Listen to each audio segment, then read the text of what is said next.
A proper portfolio update is well overdue, and today we're going to do exactly that. We're going to go over my entire trading 2 and 2 portfolio. We're going to look at what I've bought, what I've sold, how it's performed. It's probably been a year since I've done this, and there is some significant change within this portfolio, and I've reached some significant milestones. So let's have a look. Let's dive straight into it. Here it is. As we can see, I've reached now a point where I've got £110,000. Really happy with that. And if you look over the course of the last year, we're now at 16% up. Obviously, over the course of the last week, it's gone up 3 or 4% since Trump has come in. But those actually don't represent the true gains. So I've also brought in my Hargreaves Lansdown portfolio. So I've imported that from Hargreaves Lansdown, closed that account. Now that was about 50% up. So I brought about £15,000. It was about 50% up. So one of the things with trading 2 and 2 is it doesn't show the true gains.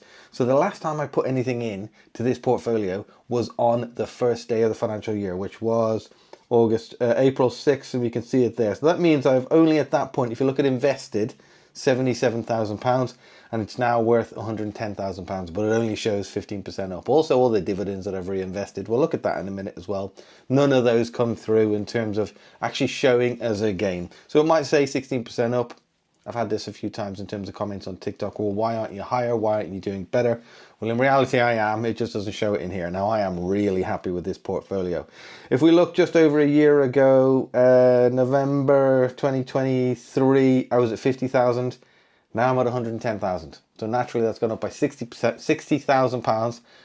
Over 100%. Big part of that is gains. Big part of that is dividends. Big part of that is contributions. So I put £20,000 max in on the first day of the financial year, and I also imported in my Hargreaves Lansdown one, which is about £15,000.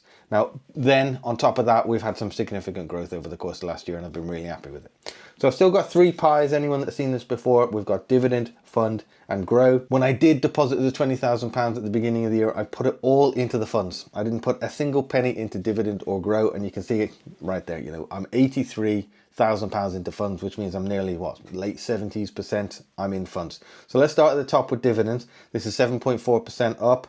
Looking through the holdings that we've got, I have made some changes in here, right? Okay, so 3M has come out, made a bit of a mistake with 3M, sold it maybe 8-9 months ago. It's gone up 30-40%. That's what happens with these things. That's just life.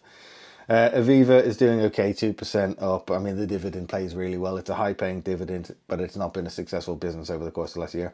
Lloyd's has been as high as 25% up, down at 14% now. It's a bi-yearly dividend payer, so that gives me a dividend twice a year, and a pretty tasty one as well, as you know, not to be smirked at all. Unilever, I've got 2,400 in here, 13% up, so that's doing okay. Relatively happy with that. Now don't forget, just over a year ago, most of these were pretty much in the red. So I've been invested for 4 years now, and I've spent most of that time in the red. So we've really seen some gains over the course of the last year.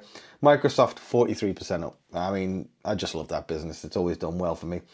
It's a very small dividend payer. It's in here because it pays a dividend, but it's a very small dividend that it does pay. Alphabet, oh, I've only got 190 quid in here. That's not right. There's something wrong. I probably haven't imported the rest of it. So I do have about 10 times that amount. It's just not been imported into the fund. Legal in general, 15% down. It's really not doing very well. The dividend is tasty, twice a year as well. It's one of the biggest dividend payers that I have in my portfolio. Last time I got £160. Apple, very small dividend again. I recently sold out some Apple, so I halved my position into Apple. I banked some of those gains, and what I've started doing is when I get a really good gain within a business, I sell some of it and I invest that then back into my funds. So I'm banking that gain and then incorporating it into the funds. And that's another reason why the portfolio has gone up by nearly £65,000 over the course of the last year. Johnson & Johnson, that's down a bit. PepsiCo, that's down, but it's typically up. Realty Income, that's down a bit again now. Now, it was recently back in the green. It does spend most of its time in the red. It was recently in the green, but listen, it is what it is. I'm happy enough with it. It gives me a monthly dividend that, you know, ticks along. Reinvest every single dividend I get, by the way, I reinvest back into that business. So that's a small part of my portfolio. Dividends is 20%. Let's go to the grow one now. And again, I don't have much in here, £6,000, and I don't have very many businesses in here either. Now, Rolls-Royce has been the absolute star of my portfolio over the course of the last year, up 450%. That is another business that I cut in half. So my original investment into Rolls-Royce, I think was about 400 quid, something like that. Maybe a bit more. That was about 700 quid. That turned into about 4 grand because of the growth. I sold half of that with massive gains. I invested that into the oil world, and now I have whatever is left is more than my original deposit into Rolls-Royce. And now any gains I see within there is going to be completely wipe out anything that I ever...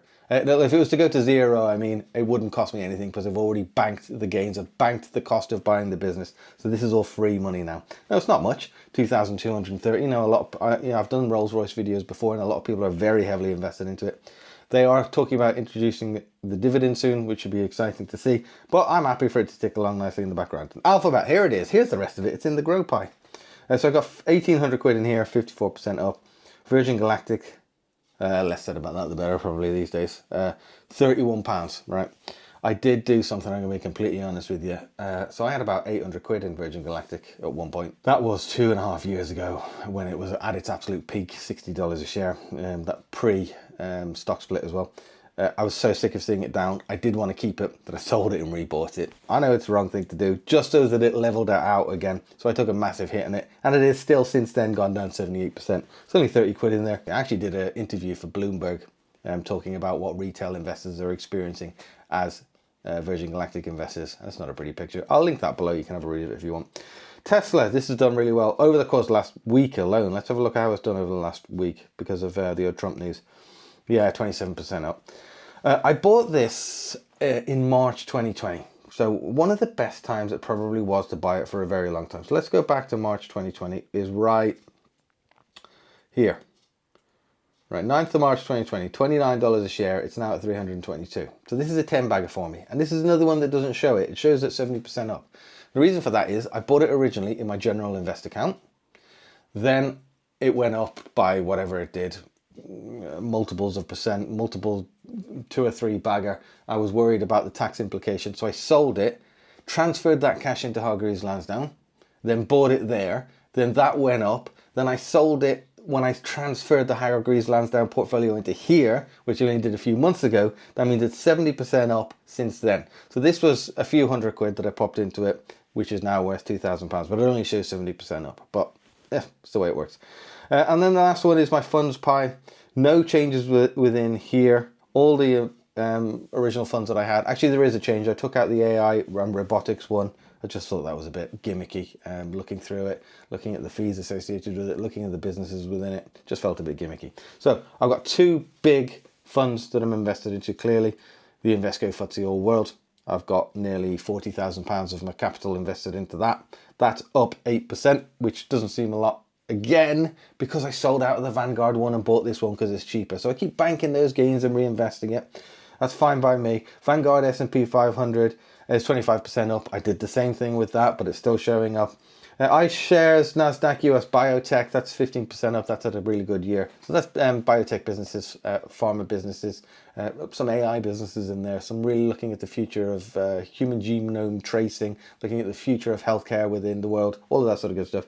iShares, Global Clean Energy, that's 40% down, but I only have 395 quid in it. I don't really even pay any attention to it whatsoever. Vanguard, FTSE Emerging Market, is 4,256. I'm 6% up in that. There's duplication across that in the FTSE All World because that FTSE All World that I have does have emerging markets in it as well. It's one of the reasons I chose it. So when you're choosing an all world, you can choose whether you have developing worlds or not within it. It's your choice. I wanted to incorporate it, and I've got a bit of duplication there, which doesn't really make that much sense. So it may be that I sell out of that at some point. Clearly, this is all in Trading 2 and 2. This is where I've put all of my cash into one basket now. I'm more than comfortable to do that. If you do want to use Trading 2 and 2 yourselves, there's a link below. Sign up with that. You're going to get a free share as a result of doing so. And it's put me in a position where I'm now at £110,000. So anyone that's seen this channel before knows that I've got a goal of £600,000. That means that's when I'm going to reach my financial independence. Now, if I can do £60,000 gains every year, I'm going to be there in no time. My aim is to get there by the time I'm 50. And that was the reason I set up this channel, and the whole reason I did it in the first instance is to track that progress, track what I'm doing, show people that any old idiot can do it, starting from nothing, right? I started in February 2020 with 0 in my portfolio, and I've built it up to £110,000 in just over 4 years. And I'm well on track to do that by the time I'm 50 to get to £600,000. In fact, I'm going to revisit the numbers a little bit and see if I can do that a little bit faster. Now, I'm not going to do it just within this account. And I know that we will see a down year. And that's something you need to bear in mind. It's not always going to be seeing years like we have now. When we have those down years, I will invest even harder into it. But the reason I am going to do it, I think, is because I'm maxing out my ISA now. I'm investing in a general invest account too, and I'm investing into my personal pension. So I've got a certain amount in general invest account, which I know has tax implications, but that's just something I'm going to have to deal with. I've got a certain amount in precious metals, physical precious metals, no tax implications there because I'm buying legal tender. So if you buy silver and gold with the king or the queen on it, that's legal tender, you know, Britannia's, there's no tax implications in terms of that. And that has absolutely flown over the last year, especially the gold. Silver less so, it's gone down. And I've been investing aggressively into my pension as well. So I've got £110,000 in here. My pension is at about £140,000, and I've got 40, 50 elsewhere in different pots. So I think I'm in a pretty safe position to be able to get there. Fingers crossed, no certainties in life. Well, I hope that was useful. I've not done one of these for ages, obviously, proper deep delve into it. Any questions, let me know. And thanks for watching. Good to see you again.